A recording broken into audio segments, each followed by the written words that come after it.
The streets are filled with angry people across the nation.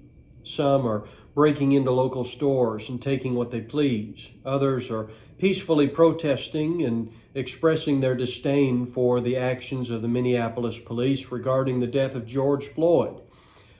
I've seen the video of some of George's final moments. Several police officers surrounding and pressing a man into the pavement is a very difficult thing to watch. The scene becomes more stomach-turning as you hear that man face on the ground under the knee, crying out, desperate for mercy, "I can't breathe." His breath labored, and a short time later, he was gone from this earth.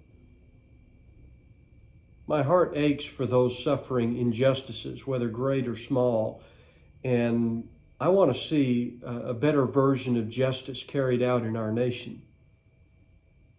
At times like this, my mind turns to the scriptures. I think about places like Habakkuk chapter 1, where beginning with verse 2, there's a record of Habakkuk's outcry to God about injustices that he was seeing in his nation at his time.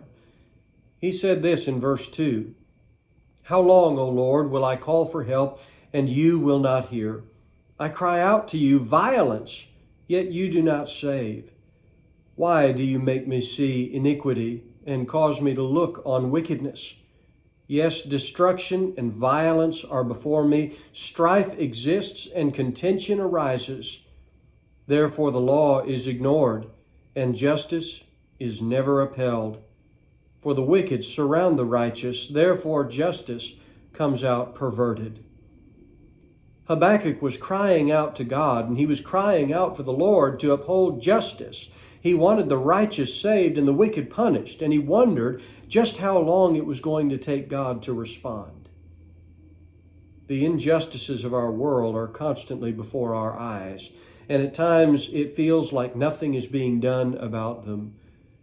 But even in these times, find peace in trusting the Lord.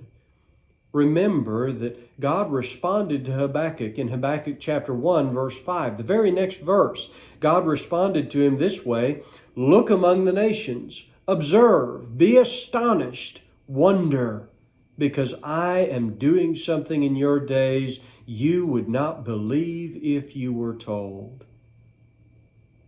Don't be fooled into thinking that God does not hear your outcry for justice, that He's not listening.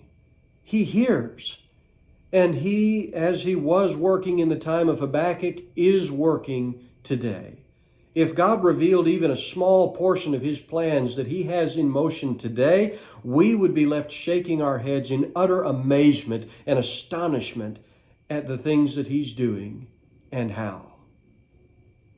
He is wise, He is compassionate, and He is just. And He is all three of those things far beyond what any human could ever be. That is why He's worthy of our trust. It's why He's worthy of our life. And it's why we can find peace in trusting Him to do what is truly best.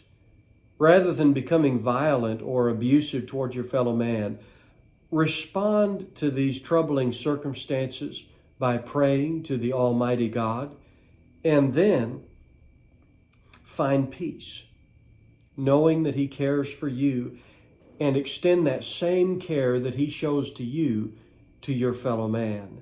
Replace anger with mercy, and you will become part of the solution to the problems that you see.